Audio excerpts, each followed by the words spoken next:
Dalam nama Bapa dan Putra dan Roh Kudus, amin. Allah Bapa yang Maha Kasih, kami bersyukur kepadamu atas penyertaan-Mu dalam hidup kami. Sebentar lagi kami akan mendengarkan dan merenungkan firman-Mu. Berkatilah kami agar kami mampu memberi hati dan pikiran untuk merasakan kehadiran-Mu dan sapaan-Mu lewat sabda dan renungan hari ini. Dan semoga semuanya itu menjadi petunjuk bagi kehidupan kami dan menerangi kegelapan hati kami. Dengan pengantaraan Kristus Tuhan kami. Amin. Tuhan bersamamu dan bersama rohmu. Inilah Injil suci menurut Matius. Dimuliakanlah Tuhan. Kelahiran Yesus Kristus adalah seperti berikut.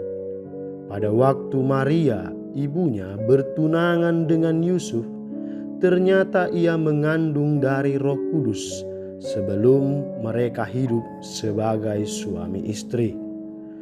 Karena Yusuf suaminya seorang yang tulus hati dan tidak mau mencemarkan nama istrinya di muka umum, ia bermaksud menceraikannya dengan diam-diam. Tetapi ketika ia mempertimbangkan maksud itu, malaikat Tuhan nampak kepadanya dalam mimpi dan berkata, "Yusuf anak Daud, janganlah engkau takut mengambil Maria sebagai istrimu, sebab anak yang ada di dalam kandungannya adalah dari Roh Kudus.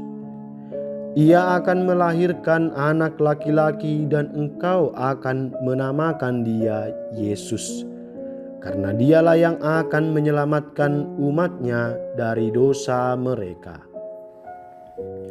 Hal itu terjadi supaya genaplah yang difirmankan Tuhan oleh Nabi.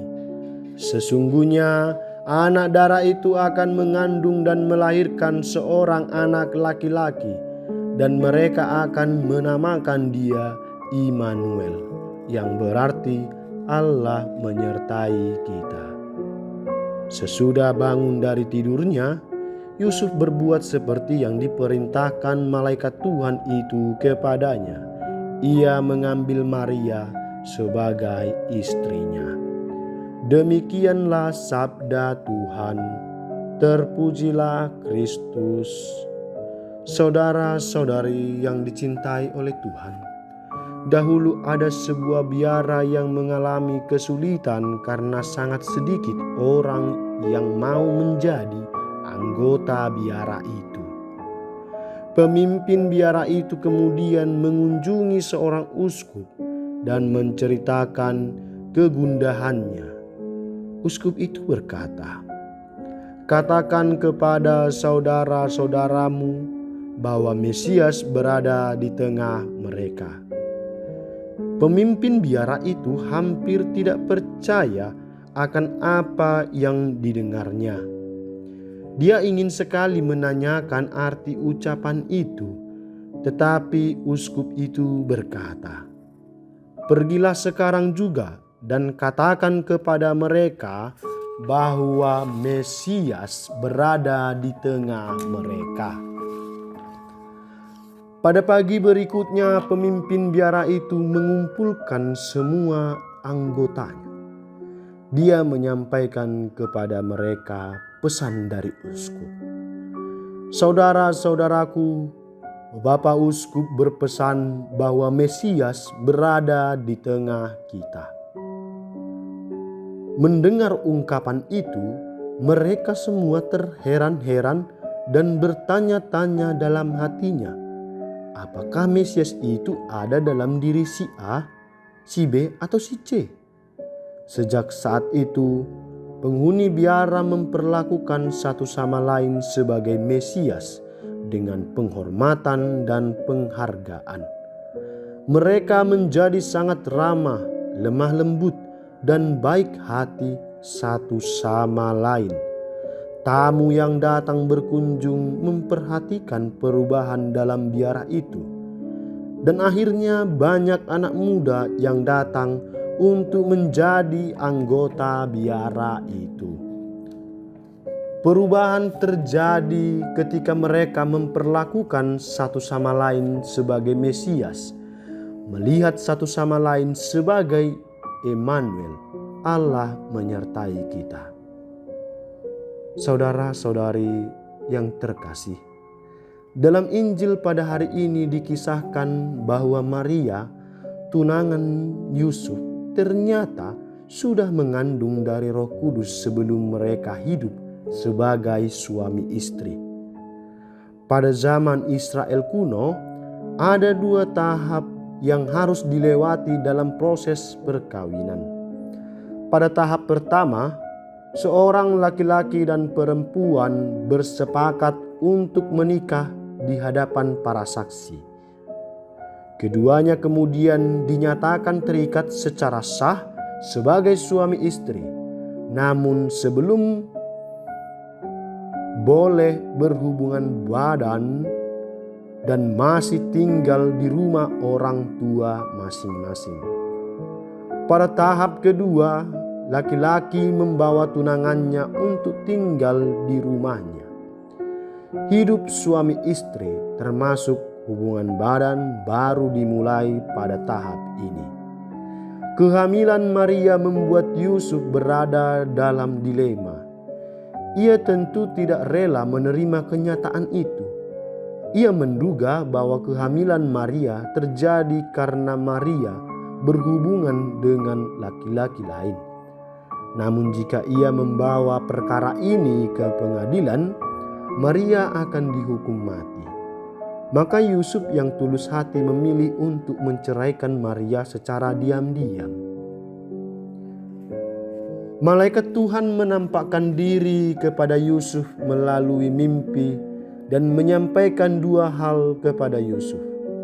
Pertama, anak yang di dalam kandungan Maria berasal dari Roh Kudus, sehingga Yesus sungguh-sungguh anak Allah.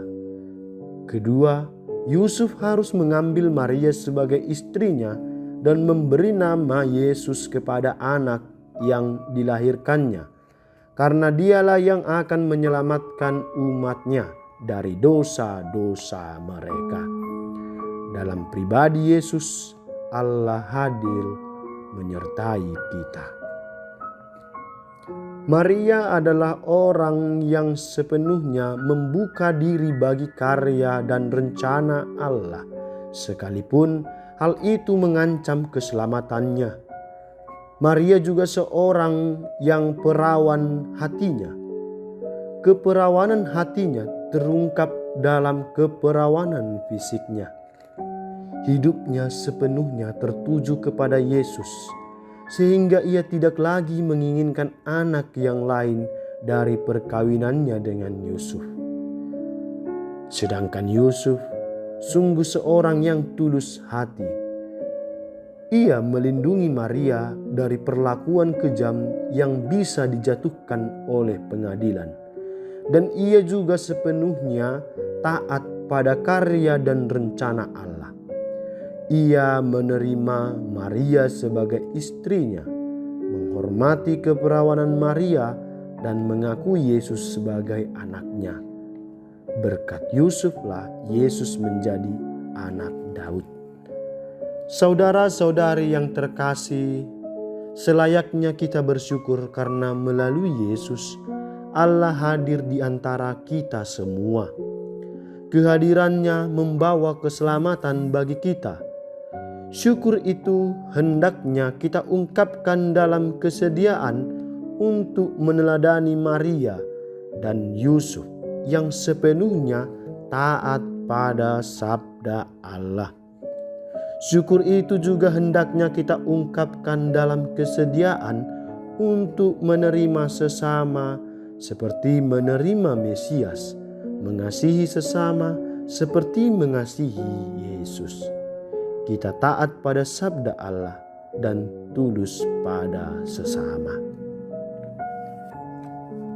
Ya Allah Bapa kami, Engkau telah menunjukkan betapa besar kasih-Mu kepada manusia. Engkau mengutus Yesus Putramu untuk menyelamatkan kami. kami mohon semoga kami membuka mata dan hati kami, sehingga kami juga mampu melihat sesama yang membutuhkan kesembuhan seperti yang kami harapkan daripadamu. Doa syukur ini kami sampaikan kepadamu dengan pengantaran Kristus Putramu dan Tuhan kami sepanjang masa. Amin. Tuhan bersamamu dan bersama rohmu. Semoga saudara sekalian dilindungi, dibimbing dan diberkati oleh Allah yang Maha Kuasa, Bapa dan Putra dan Roh Kudus. Amin.